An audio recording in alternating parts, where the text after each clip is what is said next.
everyone, and welcome back to Ushanka Show. In today's video, we return back to Следственное дело Kulikovой Antoniny, criminal case of Antonina Kulikova, who was arrested back in 1948. So this is the part 5, and if you missed somehow my previous videos on this criminal case, I'll post the link below in the comment section to the playlist which contains all the videos.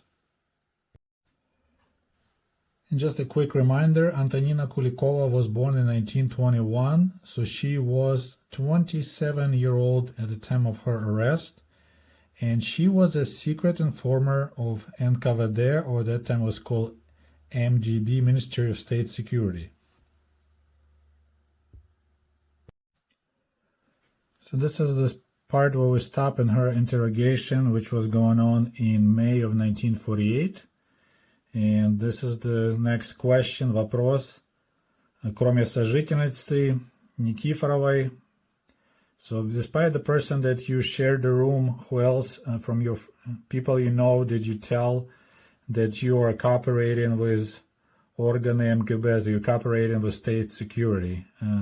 Reply, besides Nikiforovai, whom I told about my cooperation with state security, I also told that to the member of illegal organization Единство в Христе, so Unity in Christ, Tenth Елизавета. So this is the actually Latvian, I think, last name. It's T-E-N-T-S, tense. It's definitely not Russian. So now she talks about different persons. She also shared information that she is a state security agent. And you may say, well, what a big deal, you know, okay, so another person knows that Antonina Kulikova was the agent. Well, the problem is Article 58. It was written such a way that if you don't report to state security this conversation, you yourself is in trouble. So if this person, Tenth Елизавета, failed to report to state security, she could also get in trouble and get in prison, according to Article 58, статья 58, for not reporting. So this is actually scary. It's not enough that you already in trouble yourself. Now you tell who else knew, and now state security could verify, hey, that person didn't report either, so they could arrest her and send her to labor camp as well. So it says, I knew this person, so that's Tenth Елизавета, since 1946, so for two years. Besides Nikiforovai and Tenth, I didn't tell anyone about my cooperation with state security. Next question. When and how, при каких обстоятельствах you broke our agreement for the second time, and this agreement was signed on October 24th, 1944, about cooperating with the state security. So first time she betrayed state security when she told her lady that she shared a room with. Second time, that was with this lady, Tenth, and I apologize, not Latvian, it's Estonian last name because it's Tallinn, right, capital of Estonia. So in February of 1947, I don't remember exact date, on one of the streets of the city of Tallinn, I met member of illegal, she constantly repeats that, illegal organization Unity in Christ, Tenth Елизавета, and I told her that by the NKVD, органами NKVD, so by the NKVD organization, I was tasked with watching over her and other members, so and other believers, верующими. So it's not that she tells her that, hey, I'm working or cooperating with NKVD, with state security, I'm actually tasked to kind of spy after you. So she just tells like really everything, right? So, given my agreement about cooperating with NKVD,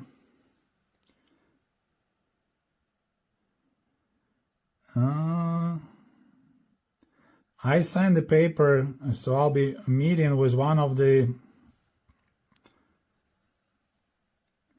сотрудников. Man, this handwriting is pretty challenging. So that she will be meeting with the members of, I'm not sure, a religious organization or members of NKVD.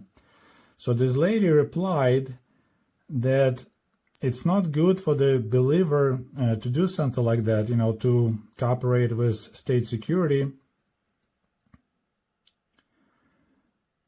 that I shouldn't, that I should be stronger and refuse to sign the papers. After that, I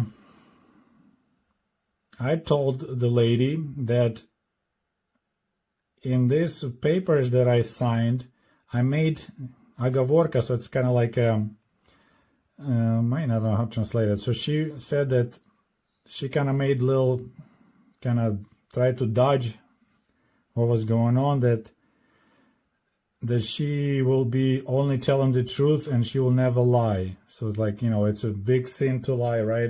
If you're a religious person. So she's like, well, I wrote that I will never lie, so I'm gonna be okay, even in eyes of the God.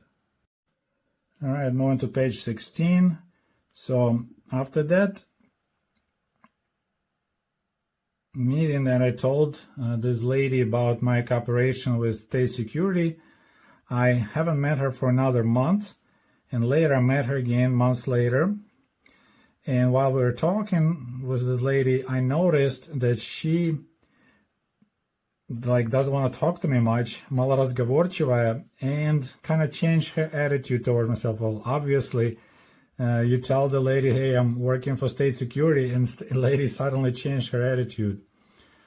In order to kind of fix our relations, I explained to her that I stopped cooperating or stopped communication with NKVD, and I don't meet their person, the one is like a communication person. In the following meetings, I was reminding her the meetings.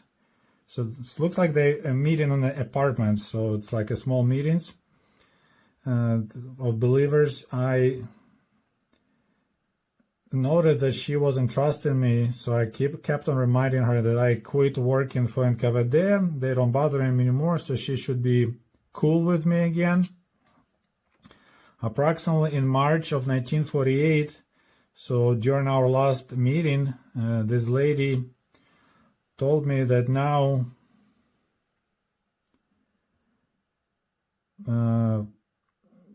she's sure that I don't deal with NKVD anymore, and she will forget about the past and we'll be friends again.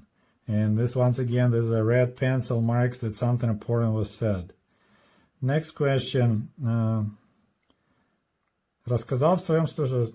Okay, we're gonna flip the page here. The question is kind of silly. So after you told these ladies, Nikifora and Tarte, about cooperating with MGB, so it's interesting. So Kulikova saying that she's cooperating with NKVD, while her interrogator says you are cooperating with MGB. And I made a video earlier about it, how they changed the cancel commissariat name and returned back to old-fashioned ministry name. So MGB, right here. So said, did you ask them not to tell anyone that you are, working for MGB? And she replies, ответ right here. And it's all important part, apparently. Red pencil again. Yes, after I told Nikiforova and Tent about my cooperation with state security, I warned them they shouldn't tell anyone about it. But during my last meeting with Mrs. Tent, that happened on March 28, 1948,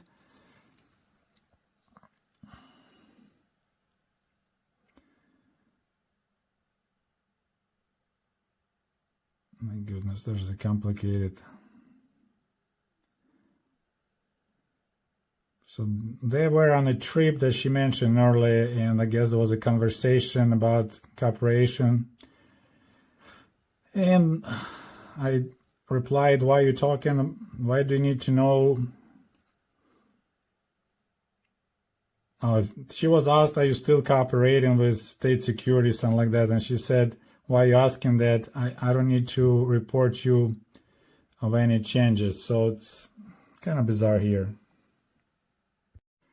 And I apologize, this handwriting is pretty changed. So the last question, do you wish to add anything else to your interrogation? Reply, I have really nothing to add. So then it says the protocol допроса will прочитан. So she read her own interrogation, confirmed everything's correct, and she signed. And the person who was doing interrogation, lieutenant, signed his name, and somebody verified. So this is page 15 and 16. Okay, now we're on page 17, so there's another interrogation, another protocol допроса. So it's official record of the interrogation. So this one was done once again on May 14, 1948 at 2:30 in the afternoon. Once again, her data, repeat of the information that she was born in 1921 in Kazan, Tatar Autonomous State, Soviet Socialist Republic, her current address, that she's Russian and a citizen of Soviet Union, member of a communist, Young Communist VKSM since 1938 till September 1941. It's when she got into German occupation, education of 10 years. So basically, once again, everything repeats. So that's the beginning of her second interrogation, or, well, third technically. And I believe I already went through the standard forms, but once again, question about your family, and she says she's by herself, одинокая, so no members of the family. Question number 14 is any arrests and any criminal activity prior, and it says before revolution, then after revolution. So said no, I wasn't there. Do you have any awards, medals, any like the gramota, so that's like official papers, then even weapons that Soviet government gave, you know, they don't have it. Military records, she is not a military person. And did she serve in the Red Army? No. And did she serve for White Army? No. Did she participate in any gangs? Bandy, so that's like not literally like street gangs, it's the guerrilla fighting organization, Bandy. Nope, didn't participate. And any information about her political activity. So standard formula for interrogation the Soviet citizen. All right, so page 18, question. On May 12, 1948, you were told about that we made decision to arrest you and keep you in prison instead of, you know, like you be allowed to go home. Are you familiar with this order? And she says, yes, I'm familiar about the order about choosing my мера пресечения, so keeping me in prison, and I completely accept my guilt in my crime about telling people that I'm an agent and cooperating with state security. Next question. Once again, those questions were asked before. Кто были ваши родители? Who were your parents? And каково по имущественное положение? And like how they were doing financially. So she replies, my father, Kulikov Pyotr, he died in 1921. So that's when she was born. And all I know from the words of his relatives that he worked in the village Igoreva, and he worked as a blacksmith. I'm not sure if he owned any land. My mother, Kulikova Alexandra Yegorovna, maiden name Titova, from the village Ruski, not sure what the name of the village, also from Tatar region. They had a small lot, and she says, I'm kind of remembering something. And I remember that we were considered bidnyaki, so it's like a poor peasants.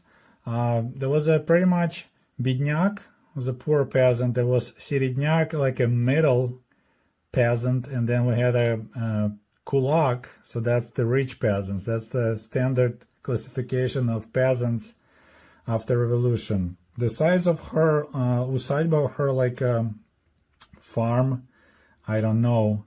My mother passed away in 1927, so when Antonina was only 6-year-old.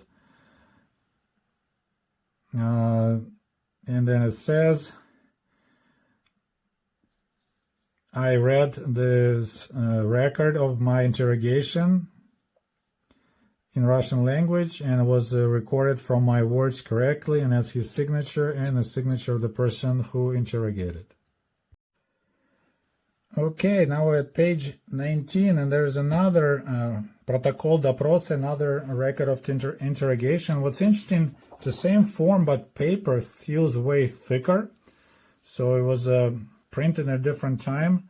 This interrogation occurred on May 16 at 1:15 in the afternoon. So at least she's not being interrogated at night, which was a popular way.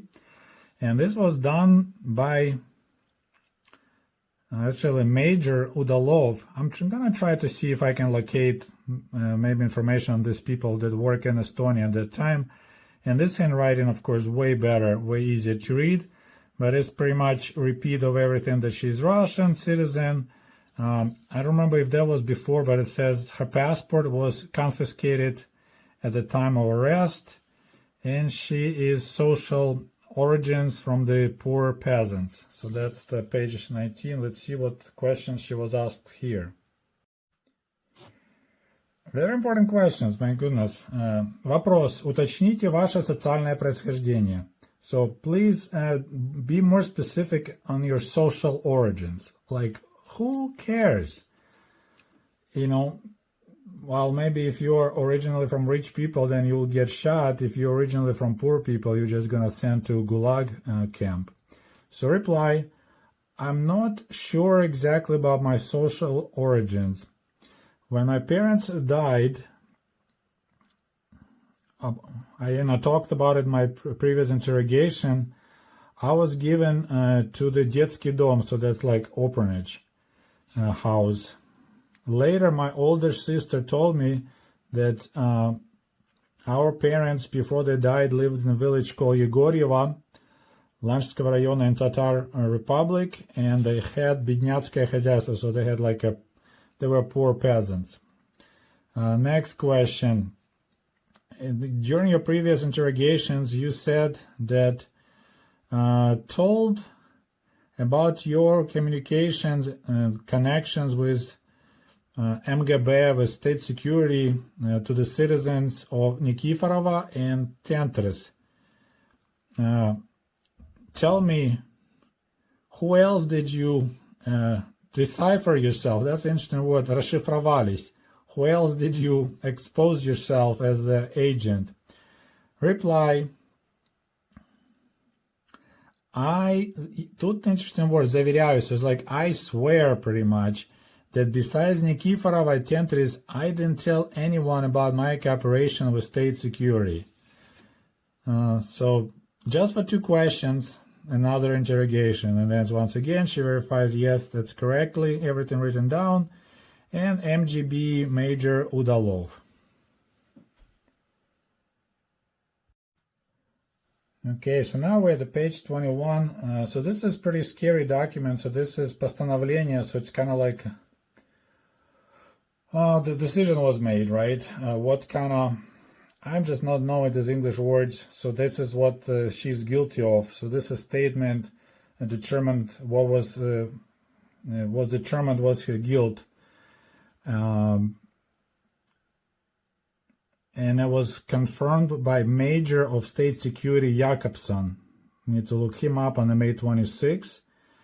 Tallinn, city of Tallinn, May 26, 1948.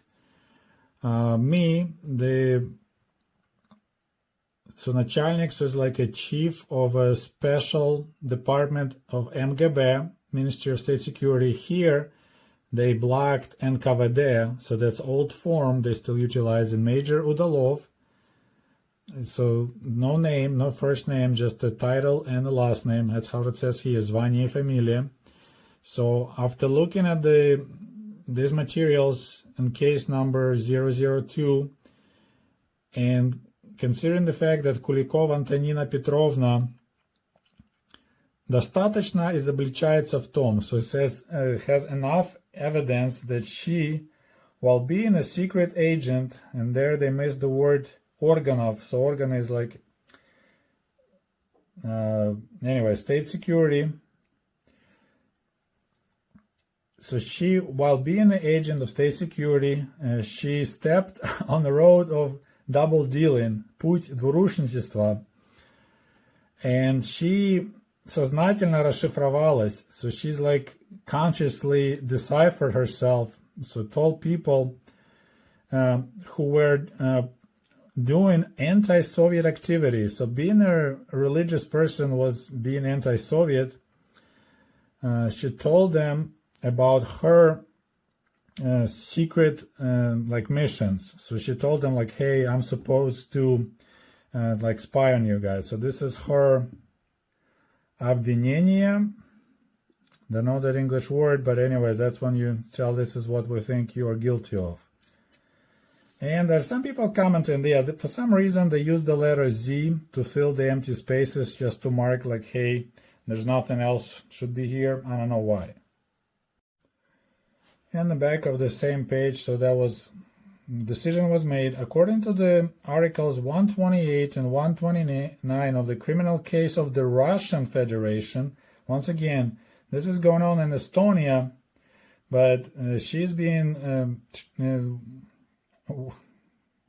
treated according to the Russian Federation criminal case. So she will be now обвиняемая in Article 121. I'm not sure. So based on Articles 128 and 129, she's guilty according to Article 121, criminal case of Russian Federation.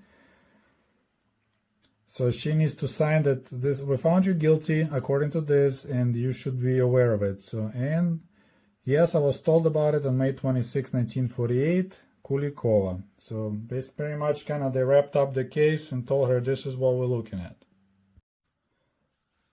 Okay, my friends, this concludes part 5 of my review of a criminal case number 9902 of Kulikova Antonina, secret agent of Soviet state security who got in trouble for telling her friends that she was spying on them. I hope you enjoyed this video, and we'll talk to you soon. До свидания. Goodbye.